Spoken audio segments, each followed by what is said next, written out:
Hello, and welcome to today's lesson on understanding the resistance variation in a lamp and recognizing its IV graph. Today we will discuss how and why lamps are non-ohmic conductors. We will then dissect and analyze the IV graph for a filament lamp. So far, you are familiar with Ohm's law and ohmic conductors, recognizing their characteristic linear IV graph where the slope remains constant.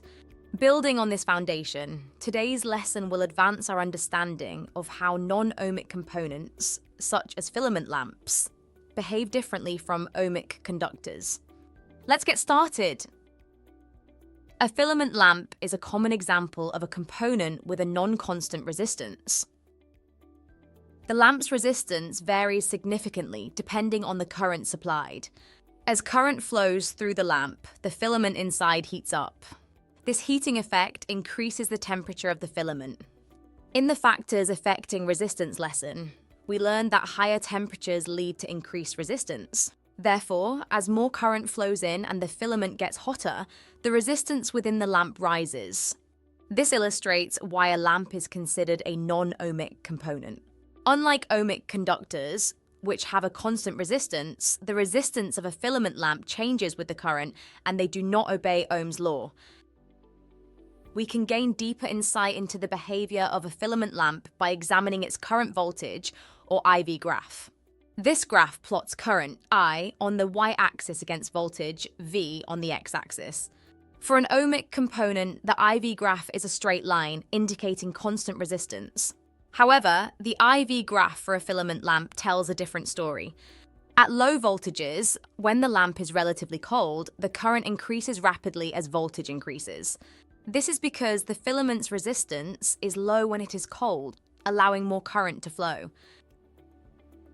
As the voltage continues to rise and more current flows through the lamp, the filament heats up.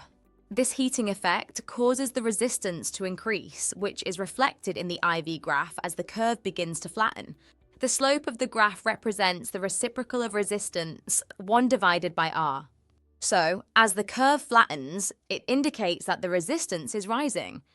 At higher currents, the filament becomes much hotter, resulting in a significant increase in resistance. In this state, even large increases in voltage lead to only small increases in current, making the curve nearly horizontal. This behaviour shows that a filament lamp does not maintain a constant resistance, like an ideal resistor. Instead, its resistance increases as the current and voltage increase due to the heating of the filament. In today's lesson, we examined how the resistance of a filament lamp changes with varying currents and learned to recognize the characteristic IV, current voltage, graph for such a lamp.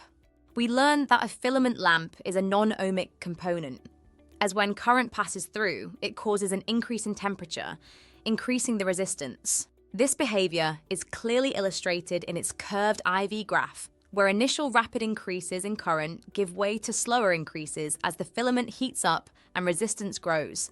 Understanding this graph helps us comprehend how and why the lamp's resistance changes with different levels of current and voltage.